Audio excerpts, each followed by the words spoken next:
کیا ہے؟ جیسے فار ایگزامپل میں ووٹر کی ایج کے اوپر بات کی کیونکہ کل یہ بات کی گئی ہے اور یہ پبلک انٹرسٹ کی بات بھی ہے. آپ بہت 1.5 سے 2 کروڑ لوگوں کو اگر آپ ووٹنگ سسٹم سے اگلے الیکشن میں باہر کر دیں گے ایج بڑھا کے تو یہ امپیکٹ کرے گا آپ کے ڈیموگرافک کو بھی امپیکٹ کرے گا.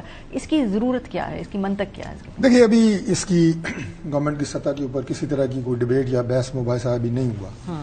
اگر یہ بات انیشیٹ ہوتی ہے تو یقیناً جس طرح کہ چند صاحب نے میرے بھائی نے بات کی ہے اس کے اوپر پھر اس کے پروز اینڈ کونز, اس کے فوائد اور نقصانات سب پہ بات ہوگی اور اوپن ہوگی تو پتہ چلے گا کہ کس کی وجوہات کیا ہیں اور یہ ہونا بھی چاہیے یا نہیں.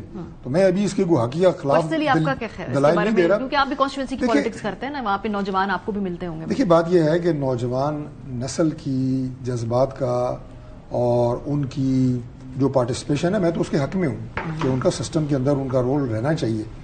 لیکن جو ابھی تھوڑی دیر پہلے چند صاحب نے بات کی کہ جی میڈیا آزاد, میں اس کے بھی حق میں ہوں لیکن مادر پدر میڈیا کی آزادی کے میں حق میں نہیں ہوں. اب فرق کیا ہے میں بڑا آسانی سے آپ کو بتا دیتا ہوں, مثال دے کے بتا دیتا ہوں, چلیں زیادہ ٹیکنیکلٹیز میں کیا جانا ہے.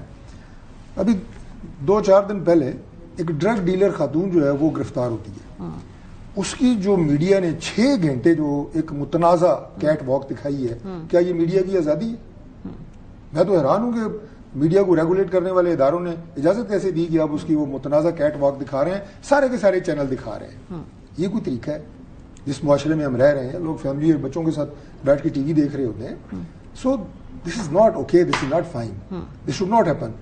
پھر اس کے بعد ابھی بھی جو اس کو کوریج مل رہی ہے, اسی طرح اگر آپ سوشل میڈیا پہ جائیں, اسی طرح اگر آپ سوشل میڈیا پہ جائیں تو اس کی بھی جو مادر پدر آزادی ہے وہ یوتھ کے ذہنوں کو میں یہ کہوں گا کہ متنفر بھی کر رہی ہے, سسٹم سے متنفر کر رہی ہے, عدم اعتمادی ان میں پیدا ہو رہی ہے, نظام اور سسٹم سے ان کا جو ان کے اندر جو ایک اینگر اور غصہ ہے. اور جائز باتوں کے اوپر اگر ہو تو ان کو سیٹسفائی کرنا, یہ صوبائی حکومت ہو, مرکزی حکومت ہو, جو بھی ذمہ داران ہیں, ادارے ہیں, یہ ان کا کام ہے, یہ ہمارا کام ہے.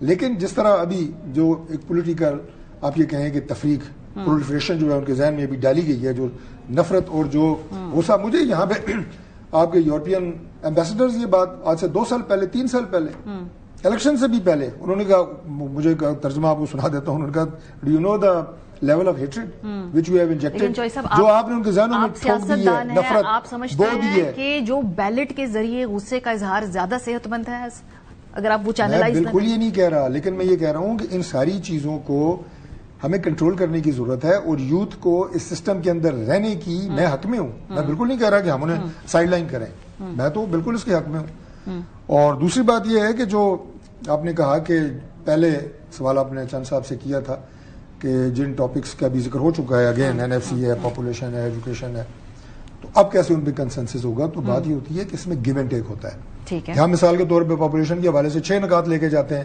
وہ کہتے ہیں نہیں جی ہم 3 مانیں گے, 3 نہیں مانیں گے, اوکے فائن, ہم کہتے ہیں 4 مان لیں. تو یہ جو آپ اتحادی جماعتیں کولیشن پارٹنرز آپس میں بیٹھ کے جب ڈائلاگ کرتے ہیں تو پھر اس طرح آپ جو پورا مدعا لے کے جاتے ہیں وہ پورا نہیں تو 50-60-70% اس کے اوپر کنسنسس ہو جاتا ہے. یہ ٹائم لائن کی اگر آپ میں چلے تو یہ تو لگتا ہے کہ 12 سے 16 ہفتے لگیں گے اس لیول کا کنسنسس بنانے کے لیے. ٹائم لائن کیا آپ کے ذہن میں اگر حکومت کے 28ویں ترمیم کے؟ دیکھیے بات یہ ہے کہ جب ارادہ بن گیا, میں یہ پوچھنا چاہ رہی ہوں کہ کیا ریئلسٹک ٹائم لائن کیا ہے؟ ابھی میں کوئی ٹائم لائن کوئی بھی نہیں دے سکتا کہ کوئی ایسی کوئی ایمرجنسی ہی نہیں ہے, بالکل نہیں ہے بھائی جی, کوئی ایمرجنسی نہیں ہے, کوئی ایسی آگ نہیں لگی ہوئی.